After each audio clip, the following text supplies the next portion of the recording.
사사기 9장 1절에서 21절까지 하겠습니다.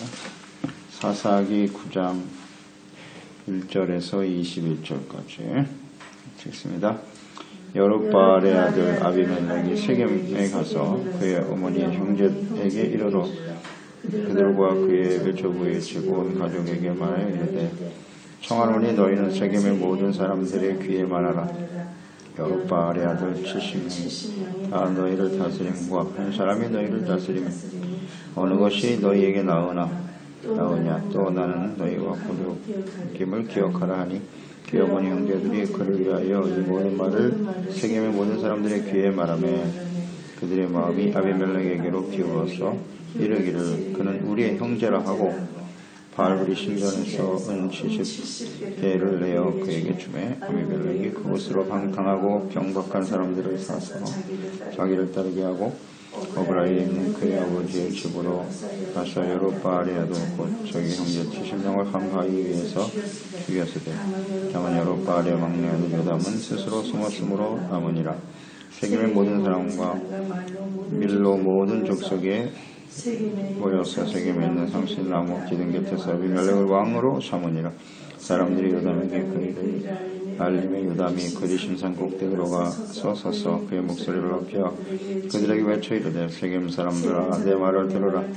그리하여야 하나님이 너희의 말을 들으시리라. 그런 나무들이 나아가서 기름을 부어 자신들 위에 왕으로 삼으려 하여 감람나무에게 이르되 너는 우리 위에 왕이 되라 하며 감람나무가 그들에게 이르되 내게 있는 나의 기름은 하나님과 사람을 영화롭게 하나니 내가 어찌 그것을 버리고 가서 나무들 위에 우쭐 내리오 한지라.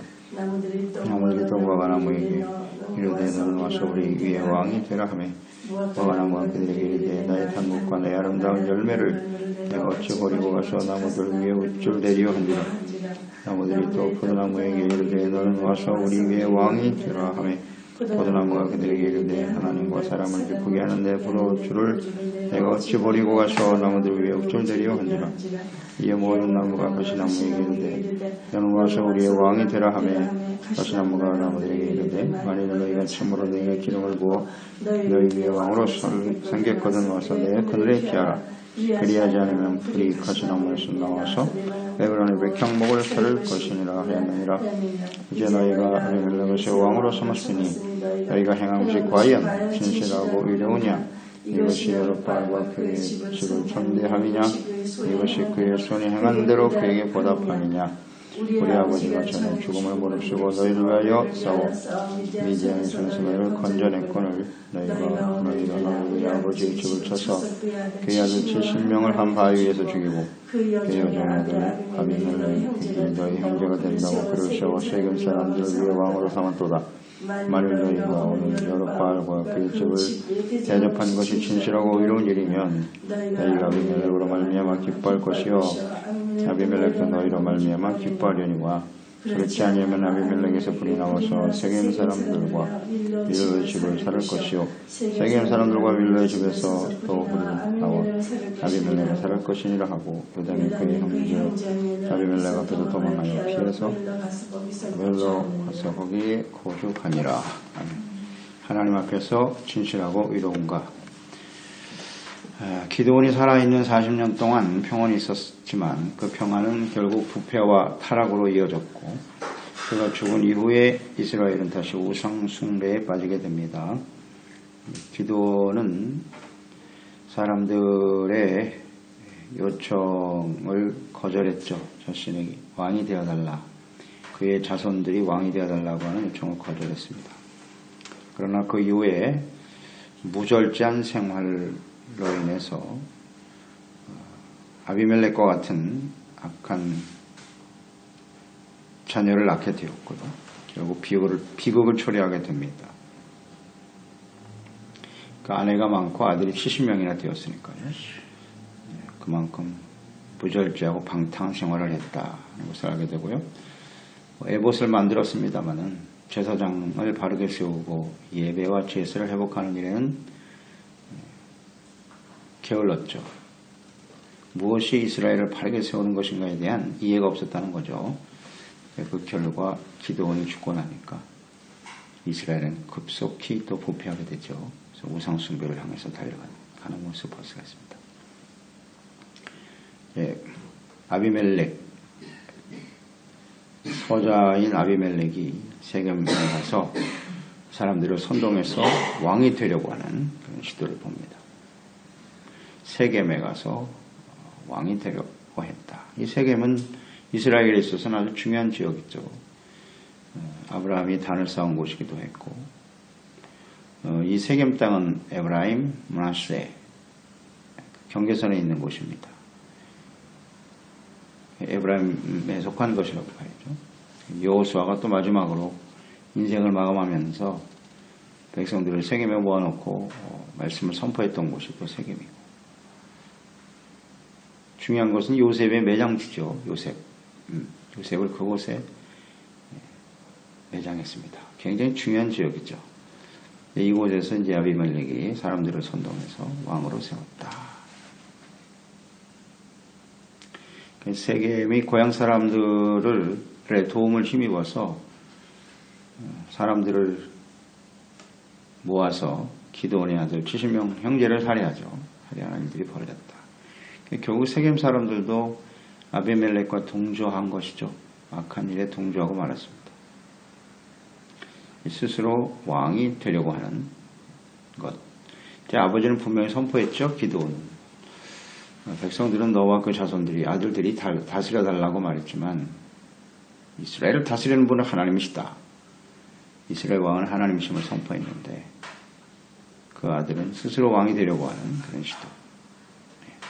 근데 백성들이 기드온에게 혹은 그의 아들들이 자신을 다스려달라, 왕이 되어달라라고 하는 그런 생각들이 아비멜렉의 그 악한 마음을 키우게 된 것이고, 또 그런 악한 마음들이 서로 하나가 되어서 이런 일들을 행하게 되는 것입니다. 자신의 형제들을 다 죽인 아비멜렉, 그걸 왕으로 추대할 수밖에 없는 사람들의 마음, 약한 세대죠. 약한 세대인 것으로 보입니다. 약한 일이긴 한데 이런 일들이 인류의 역사 속에는 계속되어 왔죠. 그만큼 이 권력, 자기가 힘을 얻고 왕이 되려고 하는 욕망이죠. 욕심에 이끌려 살아가는 사람들의 모습은 다 비슷합니다. 중요한 것은 이런 일들이 벌어진다는 것은 그들의 마음속에 하나님이 없다는 거죠. 하나님이 없습니다. 그러니까 하나님이 없다. 그것은 의의 기준이 없다는 것이고, 이런 일들은 얼마든지 일어날 수 있는 것이다.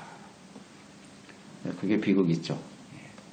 그러니까 이미 이스라엘 백성들이 하나님을 떠나 있고 우상을 향해서 달려가고 있기 때문에 이런 악한 일을 만들어낼 수 있는 토양이 그들의 심령 속에 충분히 조성되어 있었다.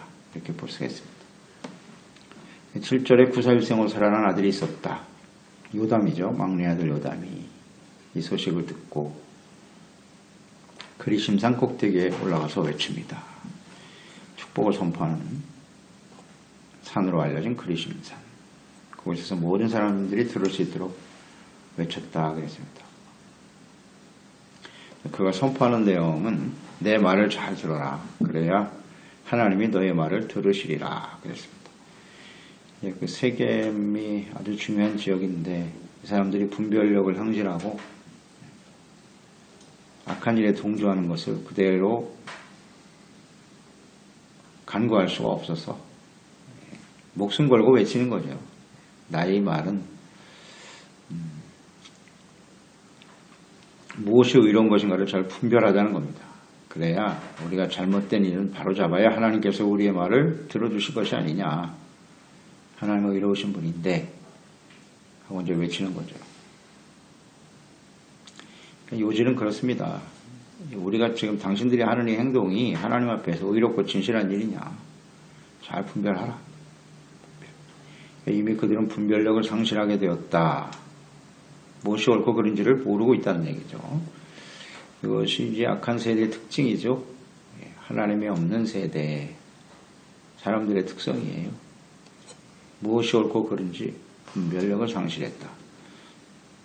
자기 소견에 옳은 대로 행하는 겁니다. 자신들이 옳다고 여기면 그대로 행하는 사사시대의 전형적인 특성이죠. 그리고 오늘 시대의 특성이기도 하고요. 우리 마음속에 하나님과 하나님의 말씀이 없다면 모든 사람들이 이런 길을 갈 수밖에 없는 것이다 생각합니다. 기드온의 아들 아닙니까? 그런데도 이런 악한 일을 할 수밖에 없는 것. 이것을 우리는 성경을 통해서 항상 배우게 되는 겁니다. 이런 일이 벌어지지 않도록 기드온이 그 40년 세월을 철저하게 가르치고 하나님 말씀과 제사와 성전을 중심으로 바르게 세웠어야 할 텐데 허송 세월을 보낸 거예요. 우리가 앞으로 인생을 얼마나 살지 모르겠으나 기둥과 같은 전철을 밟지 말자. 이게 우리에게 주는 교훈 아닙니까? 우리를 통해 주어진 우리 자녀들이 하나님 앞에서 우리 후대들이 어떻게 세워져야 할 것인가 삶을 통해서 보여줘야 되는 건데 기드온이 그렇지 못했다는 아쉬움입니다. 언제나 그렇습니다.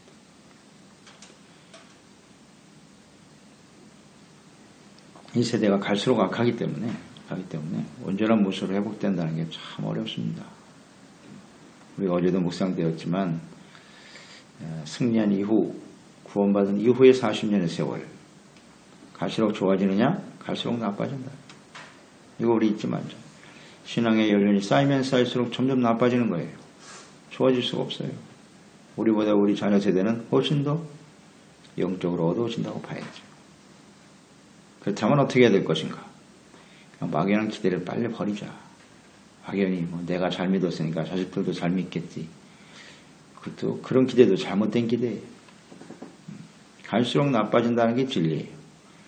그렇기 때문에 하나님 앞에 어떻게 우리가 깨어 있어야 할 것인가? 이게 대단히 중요한 거죠. 이 아비멜렉 같은 사람이 왕이 되고 그걸 추대하고 따르는 사람들을 보세요. 하나님이 없으니까요. 결론은 그거거든요. 그들의 중심에 하나님이 없다는 거예요. 말씀이 없어요. 예배가 사라져버렸어요. 중요한 부분입니다. 그래서 우리는 언제든지 우리 삶의 중심에 예배와 하나님의 말씀을 듣고 기도로 또 성령의 인도하심을 받는 삶이 언제나 중심이 돼야 돼요. 교회를 떠나고 말씀을 떠나고 하나님 떠나버리면 아비멜렉과 같은 사람이 나오게 되는 거예요. 욕심에 이끌려서. 또 세겜 사람들은 자신들이 판단할 때 세겜에서 이 아비멜렉의 말에 감동을 받았어요. 자, 70명이 다스리는 나라가 좋겠니? 한 사람이 다스리는 나라가 좋겠니? 그럴듯하잖아요. 뭔가 70명이 다스리면 복잡할 것 같아. 무질서. 그럼 나 한 사람 세워서 왕으로 세워라. 내가 너의 친족이 아니냐? 우리가 남이가 쉽게 말하면 우리가 남이가 이 말에 다 속잖아요. 다 속. 분별하지 못하고 혹시 자신들에게 유익이 생길까? 그래도 세겜 사람을 왕으로 뽑아놓으면 우리한테 뭔가 떡고물이라도 떨어지겠지. 이게 오늘 지옥주의 아닙니까? 이런 모습이죠. 뭐가 옳고 그른지를 분별하지 못해. 그런 모습으로 흘러가는 참 심각한 문제죠. 당연해요. 마음속에 하나님이 없는 사람들은 이렇게 흘러갈 수밖에 없어요. 이것을 우리가 좀 잘 분별하고요. 8절로 15절에 요담이 목숨 걸고 외치는 겁니다. 이건 옳지 않다. 분별하라고 외치죠. 비유적 우화를 들었어요. 우화라고 하는 것은 이제 식물 혹은 동물을 의인화해서 교훈을 주려고 하는 말이 우화죠. 나무들을 비유로 설명했어요. 감람나무, 무화과나무, 포도나무. 우리의 왕이 되어달라. 그들은 다 거절하죠. 자신들이 가지고 있는 특성, 자신들을 통해서 얼마나 많은 사람들이 하나님을 기쁘시게 하고 사람들을 유익을 주는 이 소중한 열매를 놔두고 어찌 우리가 스스로 높여 왕이 되려고 하겠느냐. 거절하죠. 이스의 나무는 이스라엘 백성들에게서는 꼭 필요한 나무죠. 과실을 맺는 나무들이고요. 마지막 이제 가시나무죠. 가시나무가 왕이 될 것을 말하니 자신이 스스로 높여 왕이 되겠다고 선포하는. 가시나무는 왕이 될 만한 명분이나 인품 아무것도 없어요. 약한 자를 왕으로 세운 그 가시나무를 왕으로 세운 세겜 사람들을 깨우쳐 주기 위해서 이 우화를 들어 설명한 것이죠. 결국 아비멜렉이 왕이 된다는 건 불의한 일이다. 그가 왕이 될 만한 명분도 없고 자격도 없고 무화과나무나 포도나무나 감람나무는 많은 사람들에게 유익을 주잖아요. 그런데 가시나무는 아무 유익이 없다. 불쏘시개로 쓸모없어 불쏘시개로 쓰여지는 나무가 왕이 되려고 한다고 하는 것은 옳은 일이 아니지 않느냐 선포하는 거죠. 그러니까 기드온은 분명 이스라엘의 왕은 하나님이시다. 어찌 사람이 스스로 높여 왕이 되려고 하는가? 옳지 않다. 선포한 것이죠. 15절에 보면 가시나무가 그가 얼마나 교만한 가진가 잘 나와 있죠. 참으로 내게 기름을 부어 너희 위에 왕으로 삼겠거든 와서 내 그늘에 피하라. 가시나무엔 그늘이 없습니다. 그리하지 않으면 불이 가시나무에 나와서 레바논의 백봉으로 살 것이다. 교만이 보이고요. 자신이 그런 인격이나 준비되어 있지 못한 사람이지만 스스로를 높이려고 하고 미화시키려고 하는 모습이 나오죠. 그렇지 않으면 백성들을 불이 살라 너희를 심판할 것이다. 위협하려고 하는 이것이 이제 악한 지도자들의 특성이죠. 교만. 침소봉대죠. 자기가 가지고 있지 않은 것을 크게 부풀려서 있는 것처럼 사람들에게 속이는 거죠. 속임수. 그 다음에 이제 위협입니다. 내 말을 듣지 않으면 죽는다. 이런 것이 악한 지도자들의 특성이죠. 어느 시대나 이런 모습을 가지고 있어요. 그때의 16절 이제 너희가 아비멜렉을 세워 왕으로 삼았으니 너희가 행한 것이 과연 진실하고 의로우냐? 이게 핵심이죠. 너희들이 향한 행동이 하나님 앞에서 진실하고 의로운 것인가 생각해봐라. 이것이 여롯바알과 그의 집을 선대함이냐? 이것이 그의 손에 행한 대로 그에게 보답함이냐? 자격이 없는 아비멜렉 단순히 자신들의 친족이라고 추대한 것은 하나님 앞에서 그게 의롭고 진실한가를 잘 생각해봐라. 자기 형제를 다 죽이고 자기가 왕이 되려고 하는 이런 생각을 가진 사람이 이런 행동을 하는 사람이 과연 자격이 있나?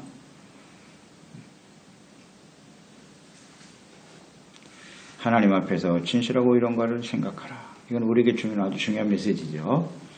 사실시대의 특성이 제 소견대로 옳은 대로 살아가는 시대인데 오늘 이 시대도 마찬가지고요. 나의 지금 성향은 하나님 앞에서 나의 언행을 비추어 보고 수종하고 바로잡는 사람이냐 아니면 하나님은 말씀은 그러하시나 내 생각이랑 다릅니다. 자기 소견과 생각을 앞세우며 사는 사람인가 이걸 우리는 잘 생각해야 합니다. 이것이 하나님 앞에 의롭고 진실한가? 그래서 우리의 언행을 언제든지 하나님 앞에서 말씀 앞에서 잘 정리할 줄 알아야 돼요. 그러니 뭐 하나님과 말씀을 가까이 하지 않으면 어떻게 되겠습니까? 자기의 말과 행동은 다 의로운 거죠. 다 진실하다고 여기고 나를 따르지 않는 모든 사람들은 다 악이죠. 이렇게 되는 거죠. 이게 참 심각한 일입니다. 그래서 언제든지 내 생각보다는 하나님의 말씀과 생각에 초점을 맞추는 하나님의 백성들이 되어야 합니다. 이게 얼마나 중요한 문제입니까? 근데 쉽게 이 하나님 말씀 앞에 복종을 하지 않습니다. 그리고 대부분 다 또 하나님의 말씀도 자기가 필요한 대로 갖다 끌어맞추고 자기가 유리한 말씀만 뽑아서 이런 것들이 결국 악한 자들의 특성이죠. 하나님의 말씀을 전체적으로 이해해요. 하나님의 뜻이 없다 하십시오. 이런 것이 심각한 문제입니다. 또 이 백성들은 하나님 말씀과 하나님 앞에 대해서 무지하니까 다 속는 거예요. 성향이 비슷하거든요. 욕망이 이끌려서 어떤 것이 나에게 이익이 되겠는가 이런 생각만 하니까 다 속는 거죠. 19절로 20절 예언이죠. 요담이 예언을 선포합니다. 아비멜렉을 왕으로 추대한 것이 진정 하나님 앞에서 의롭고 진실한 것이라면 너희들이 기뻐해도 좋다. 그러나 그렇지 못하다면 지금 당신들의 결정과 선택이 의롭지 못한 일이라면 아비멜렉이 당신들을 파멸시켜 버릴 것입니다. 불이 나와서 너희를 사르게 한다 그랬으니까 그 악한 자로 인해서 당신들이 큰 고통과 피해를 보게 될 것이요. 선포하자 예언이죠. 이것은 하나님의 진리, 또 하나님의 뜻이 분명히 선포되는 것이고 또 이스라엘은 하나님의 나라잖아요. 그러니까 이 약한 자들이 득세한 것처럼 보이지만 하나님 앞에 결국 멸망을 당할 수밖에 없다는 것, 이것을 좀 분명히 해야 되겠습니다. 그래서 잠언서 3장 33절에 보면 그런 말씀 있죠. 악인의 집에는 여호와의 저주가 있거니와 의인의 집에는 복이 있느니라. 이렇게 선포가 될 것이니 어떤 것이 의롭고 진실한 일인가를 잘 생각하시오. 선포했습니다. 21절. 요담의 말을 들은 세겜 사람들은 어떻게 했을까요? 뉘우치고 회개했을까? 그렇지 않죠. 오히려 요담을 잡으려고 하죠. 그러니까 결국 요담은 그곳에서 피하여 갔더라. 피할 수밖에 없는 상황이 되고 말았어요. 그래도 이 사람들이 깨닫고 돌아오기를 외쳤는데 돌아오지를 못하는 사람들, 그 의인의 외침이 결국 이렇게 악한 자들에게 묻혀버리죠. 사람들은 어둠을 더 좋아해요. 빛보다 어둠을 더 좋아한다. 자기들의 마음속에 있는 죄악이 드러날까 염려함이죠. 예수님도 그래서 죽임을 당하신 것이고 오늘 세대가 가면 갈수록 점점 어둡거든요. 이렇고 바르게 살려고 하는 사람들이 오히려 이렇게 피해를 당하는 것이 이 세대입니다. 그래서 예수님께서도 의를 위해서 핍박을 받는 자 복이 있다고 하셨습니다. 그렇게 될 수밖에 없는 세상이 계속되는 거예요. 가면 갈수록 의와 진실함으로 하나님을 바르게 섬기는 성도들에게는 많은 핍박과 어려움이 찾아오게 될 거예요. 더 힘들 거예요. 갈수록 의를 지킨다. 그만큼 어려워요. 그래도 우리는 영원한 하나님의 나라의 소망을 바라보고 의와 진실함으로 우리의 삶을 잘 다스리고 이끌어갈 수 있는 신실한 종들이 되어야 하겠습니다. 하겠습니다. 하나님 아버지, 오늘도 주님의 말씀을 묵상하면서 하나님을 떠난 악한 세대들, 그들이 분별력 없이 자격도 없는 형제를 70일이나 살해한 자를 왕으로 세우려고 추대하려고 하는 일, 참 어리석고 미련한 일인데 오늘 하나님께서 말씀을 통해 깨우쳐 주십니다. 너희들의 그 말과 행동이 하나님 앞에서 의롭고 진실한가를 생각하라. 그러나 분별력을 상실한 세대는 결국 악한 길을 선택하게 되고 그 결과가 어떻게 나타날 것인가. 오늘도 우리는 말씀을 통해 깨닫게 되겠죠. 우리를 다스리시는 분은 하나님이십니다. 오늘도 우리가 이 아비멜렉과 같이 스스로 자신을 높여 왕이 되려고 하는 이 어리석은 행동을 하고 있지는 않는지 다시 한번 우리 자신을 잘 살피게 도와주시고 언제나 하나님 앞에서 말씀 앞에 겸손한 마음으로 주님을 섬기게 도와주옵소서. 우리 세대뿐만 아니라 우리 자녀 세대들이 더욱더 하나님을 바르게 섬기기가 어려울 것입니다. 우리 가족들, 우리 소중한 자손들이 정말 하나님 말씀 앞에서 하나님 앞에서 깨어있게 하시고 분별력을 가지고 성령의 인도하심을 따라 올바른 선택을 하며 살아갈 수 있도록